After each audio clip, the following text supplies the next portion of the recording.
Le monde de Nemo. Nemo, le petit poisson clown, est très impatient d'aller à son premier jour d'école. Il a une nageoire plus courte que l'autre, et Marin, son père, a peur pour lui. À l'école, Marin et Nemo retrouvent Monsieur Ray, le maître. Il emmène les petits en sortie éducative au grand large. Marin est très inquiet. Le grand large, c'est au-delà de la grande barrière de corail. Le vaste océan où règne le danger. Marin décide alors de partir à la recherche de Monsieur Ray. Nemo et ses nouveaux amis, Titouan, Hippo et Perle, se sont aventurés à l'extrême bord du récif. Face au grand large, ils ont vu un bateau et se lancent le défi d'aller le toucher. Marin les rejoint et reproche à Nemo de partir au grand large sans surveillance. Nemo est furieux. Il s'élance par bravade et nage jusqu'au bateau. C'est alors qu'un plongeur l'attrape dans une épuisette, remonte à bord du bateau et disparaît.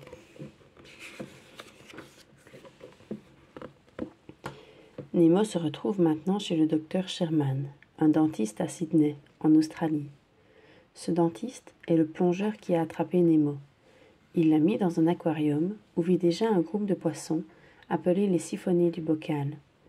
L'amiral, un pélican amical, s'arrête pour bavarder avec les poissons.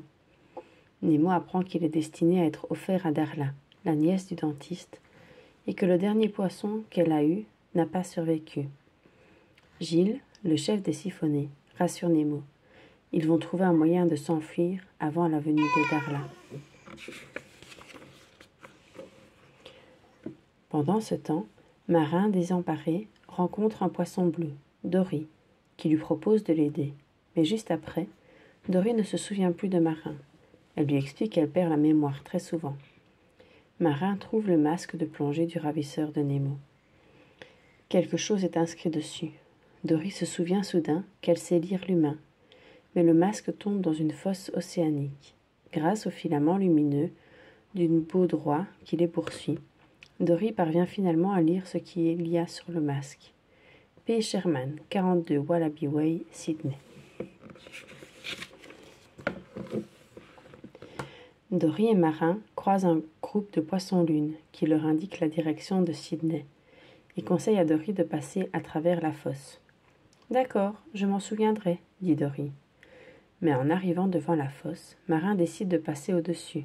« Quelque chose me dit qu'on ferait mieux d'y aller par là, » s'exclame Dory. Elle hésite, puis suit Marin. Ils sont alors cernés par des centaines de méduses. Dory rebondit soudain de méduse en méduse, bientôt imité par Marin. Dory est prise dans les tentacules d'une méduse. Marin délivre son ami. Puis, tout devient noir. Quand Marin se réveille, il navigue sur le dos d'une tortue de mer. Dory et Marin se trouvent en compagnie d'un groupe de tortues voyageant vers Sydney. Marin raconte aux tortues qu'il recherche son fils, Nemo. L'histoire arrive jusqu'aux oreilles de l'amiral, l'ami pélican des siphonnés du bocal. Bientôt, Marin et Dory quittent les tortues et se retrouvent dans la baie de Sydney, à inspecter les bateaux. À l'aube, un pélican affamé les gobe dans son bec, mais Marin l'empêche de les avaler.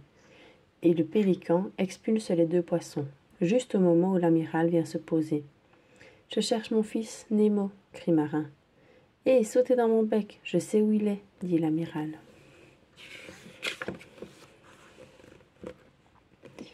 Au cabinet dentaire, Darla est arrivée, et le dentiste a mis Nemo dans un sac en plastique rempli d'eau. Nemo fait le mort, espérant que le dentiste le jettera dans les toilettes. De là, il rejoindra l'océan. Soudain, la fenêtre s'ouvre avec fracas. C'est l'amiral avec Dory et Marin. Surpris, le dentiste laisse tomber le sac qui contient Nemo sur un plateau. Marin voit Nemo et le croit mort. Le dentiste chasse ensuite l'amiral par la fenêtre. Sur le plateau, le sac est tombé sur un objet pointu. Nemo parvient alors à sortir du sac par un petit trou, pour atterrir finalement sur un instrument du dentiste. Alors, avec l'aide de ses amis, Gilles jaillit hors de l'aquarium, frappe l'instrument avec sa queue et catapulte Nemo droit dans la cuvette. Nemo disparaît dans les tuyaux d'évacuation. Au même moment, dans le port, Marin dit tristement au revoir à Dory et à l'amiral. Une croise de crabes sur un tuyau d'égout, puis se joint à un groupe de mérous pour le long voyage du retour. Nemo sort des canalisations de Sydney, près des 2 crabes que Marin a croisés. « Je cherche mon père », leur dit Nemo. Mais les crabes n'ont qu'une idée en tête, l'attraper et le dévorer. Nemo s'enfuit. Nemo croise alors Dory. Elle se souvient soudain que c'est lui qu'elle a tant cherché avec Marin. Il retrouve les 2 crabes qui leur indiquent vers où est parti Marin. Nemo repère Marin. Parmi une foule de mérous, le père et le fils sont enfin réunis. Soudain, un énorme filet de pêche tombe sur eux. Dory et les mérous sont prisonniers. Nemo les rejoint et dit aux poissons de nager vers le fond.